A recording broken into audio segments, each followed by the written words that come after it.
Hello, everybody. Thank you for tuning in to the Liberty Report. With me today is Daniel McAdams. Daniel, good to see you. Good morning, Dr. Paul. Good. I just wanted to mention to our viewers that are used to watching us live. Normally, obviously, we are live at this time. But for the past few weeks, we've been having problems streaming live on YouTube. So unfortunately, we've had to do some pre-recorded shows, which we're doing today. If anyone out there has had these problems and has solved them, please get in touch with us because we would love to figure out what is going on. There you go. We'll do our very best to find it, but I get a little paranoid some days when this equipment doesn't work like it has been working for a year or two for us, just very well. But today I wanted to visit with our audience and with you, Daniel, about immigration. The President's come up with a program, simple little program. You know, I was always wanting to write a bill, one page. Keep it one page, keep it short, keep it simple so that I can understand it, everybody understand it, and the people understand.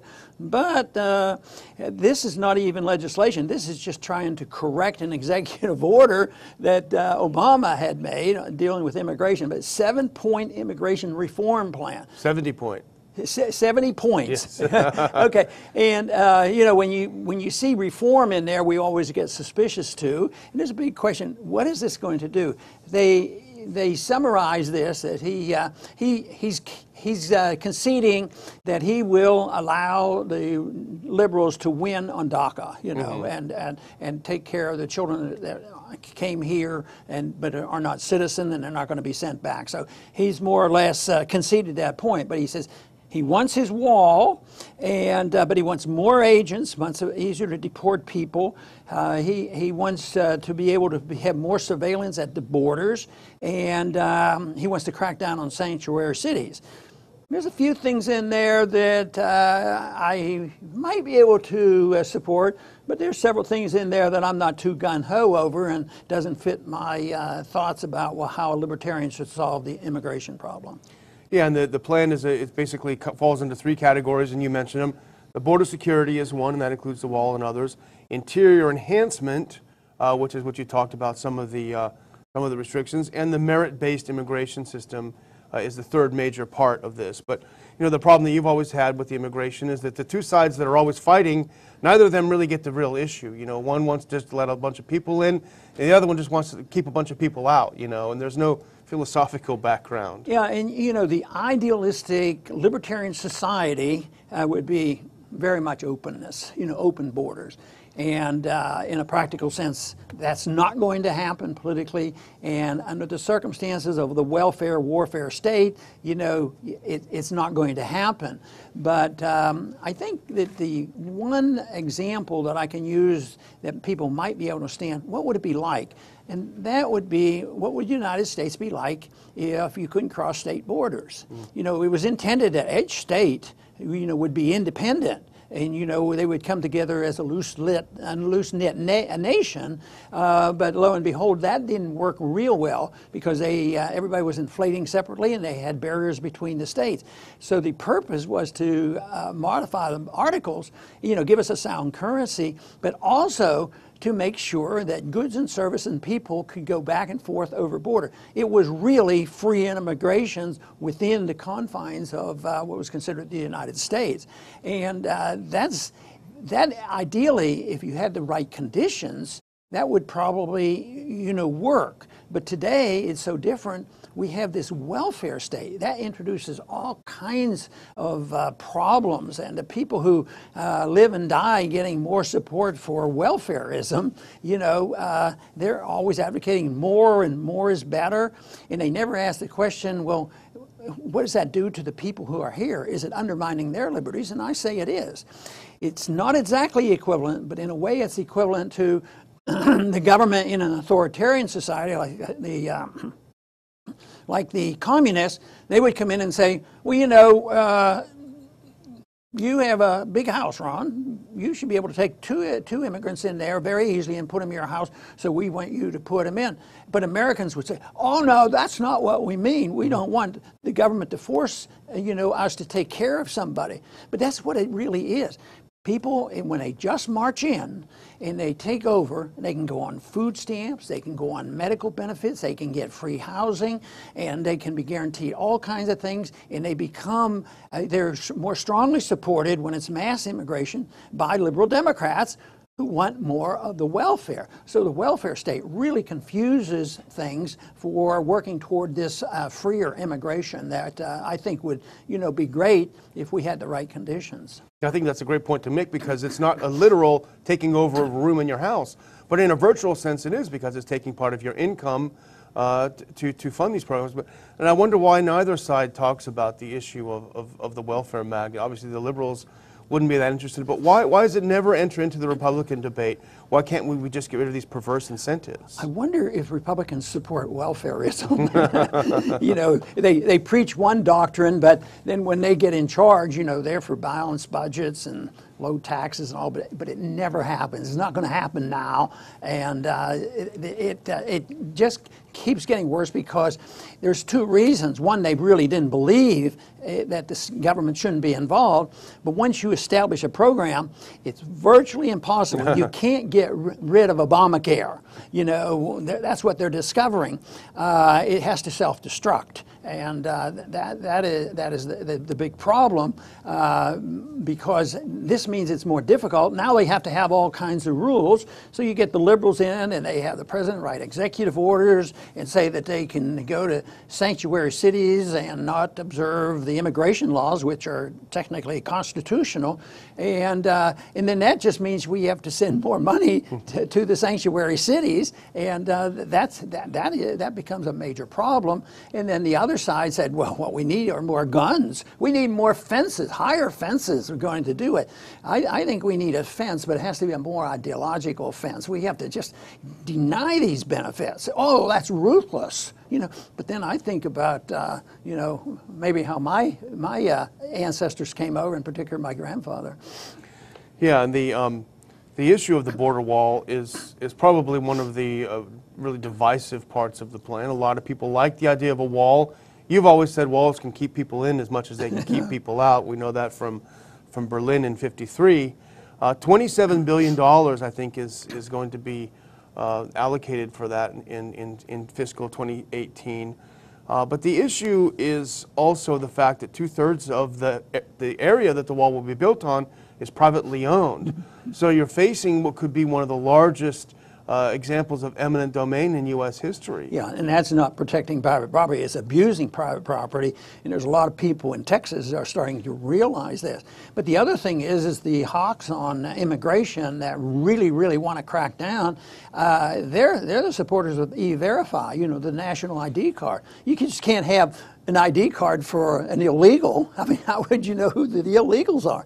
But that gets a lot of support, and there's going to be another bigger push on now. I wouldn't be surprised when the dust settles that we'll have something like that. And right now, I thought there was one point that Trump made to sort out, how to write up these regulations and how to handle DACA and how to handle these people who are here and you don't want to send them back and how you keep them. He suggested that maybe Congress ought to deal with it. That's the proper answer, except for the fact that Congress is totally inept. But I would still argue that case. It shouldn't be done by executive order, even though I'm sure that Trump won't be bashful using executive orders. But the left has moved this along to be immigration with aggression. And of course, the migrants, this whole idea of getting millions of people in as a consequence of a very failed foreign policy, that's another problem, because sometimes I was told they moved to the front of the line, and actually got benefits earlier than the people who were waiting, American citizens that were waiting. But I think this is an unattended, maybe intended consequence of the welfare state, and they're not going to follow it. The threat of punishment is one side, the other is free stuff. Mm-hmm. And I would say that if you had a libertarian society, you would have a much healthier economy. Labor would be in much greater demand. There would be no free stuff. And then there wouldn't be need to have this authoritarianism of either allowing people to come in and steal more from one group and give to another one, or using more guns and more walls. For some reason, I have never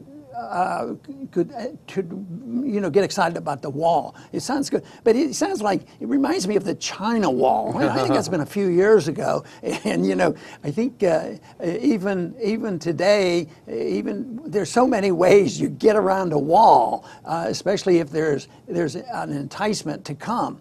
But there's the other side of the story is right now the numbers coming in aren't quite like they were, and it might be because our jobs aren't doing as well. Maybe an indication our economy is weaker than a lot of people realize. Yeah, if you look at some of the charts, when the bubble burst in 07 and 08, you saw the illegal immigration just crash. You probably had better back home. But you mentioned earlier E-Verify, and when I was back in your congressional staff, I think I must have drawn the short straw because I had to do immigration for you, which wasn't fun because I think I was yelled at more than the other staffers. I'm still traumatized by it. But E-Verify was an issue that was so divisive, and it was so difficult to talk to the immigration hawks who felt very strongly about the need to keep illegals out, to the point where they would be willing to submit to E-Verify, and we had to tell them about all sorts of downsides, the false positives, the false negatives, the fact that it'll be something run by like the DMV controlling whether any of us can work. And imagine if you come up with a false positive, oh, Ron Paul, you're an illegal, you can't work anymore in the U.S. Well, I'll just dispute it. Well, 3-4 months later, if you don't have a lot of money in your checking account, you're going to be out on the street. It's amazing what the establishment media gets away with by making Americans feel guilty because we don't give the immigrants enough stuff and letting the doors wide open, let them come in as citizens. One of my proposals was the people who have been here, I don't feel like rounding them up and kicking them out. I think it's impossible. But I think if they want to, have a public presence, that they ought to get a green card and maybe indicate, I came here illegally, but still have a presence. But I don't think, and it's back to, I don't think they should qualify for free stuff. Yeah. And then they say, well, then you're discriminating because non-discrimination means everybody gets stuff until you're totally broke. But I think that's where the real problem is that people think that they can do this and then come in and get these benefits. Yeah, and I think that's fairly unique in this country. I don't think it's that common that you could walk into another country, sign up for benefits and get them. Yeah, I often think, because I've known some people that moved to Japan and lived there for a long time, and but they never became citizens, and they weren't on the dole. I don't know how their welfare system works, but I think we're probably had one of the best systems as far as openness goes and welcoming people into this country, because even Mexico, I don't think they're very generous with people coming in. Yeah. And matter of fact, they facilitate Central America people migrating here, and send them up here. To get them out, yeah. so that's the big thing. But I don't think I bet we're more generous than most countries, and I think it's really a reflection, especially in 08 and 09, because when this would come up in the debate, everything was the immigrants. And just as I've said already, that's a problem, and it's going to get worse because of the welfare system. But I also thought the blame was too heavy. It was almost like the